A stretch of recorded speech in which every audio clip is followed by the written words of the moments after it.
Welcome to Lesson 1 of how to create your own custom images with software you probably already have and know how to use.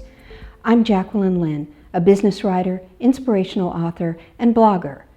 Because of the work I do, I need images, and regardless of what business you're in, chances are you need images for your website, blog, and social media, and other projects as well. My husband and business partner is a professional photographer, so you'd think getting photos would be quick and easy for me. Not so. I usually don't know what I want until I'm in the process of posting a blog, and then I want it now. I don't want to wait for Jerry to set up the lights, gather the props, stage the scene, find the models, and shoot the picture. And even after he gets all that done, the image isn't finished. He has to edit it and get it into the right format. And while he's doing all that, I'm saying, really?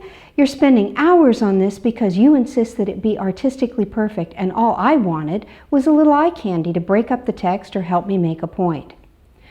I found a better solution, and that's what I'm going to share with you in this course. We live in an increasingly visual culture.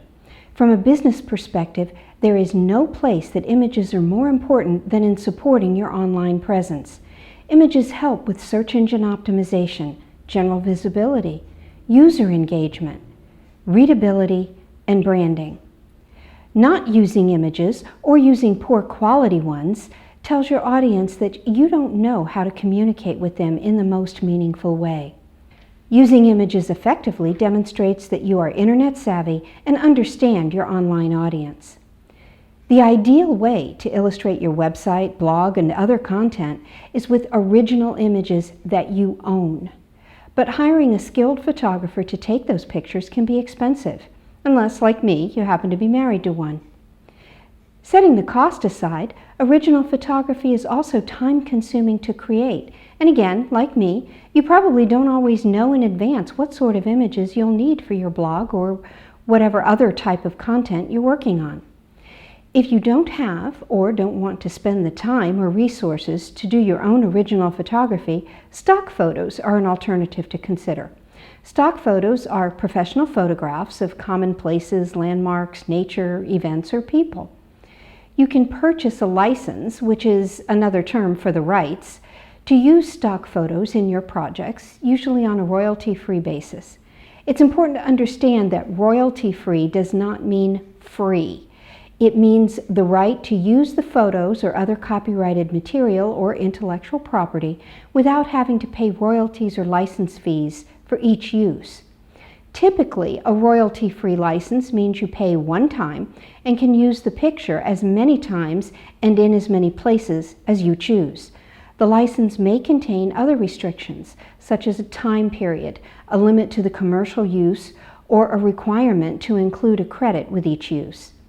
End-user license agreements, also referred to as EULAs, may not be the most exciting thing you'll ever read, but you should be sure you understand the rights you're purchasing. Violating those agreements can cost a substantial amount in money and aggravation. Stock photo services have long been a great tool for marketing departments, art directors, graphic designers, and web designers.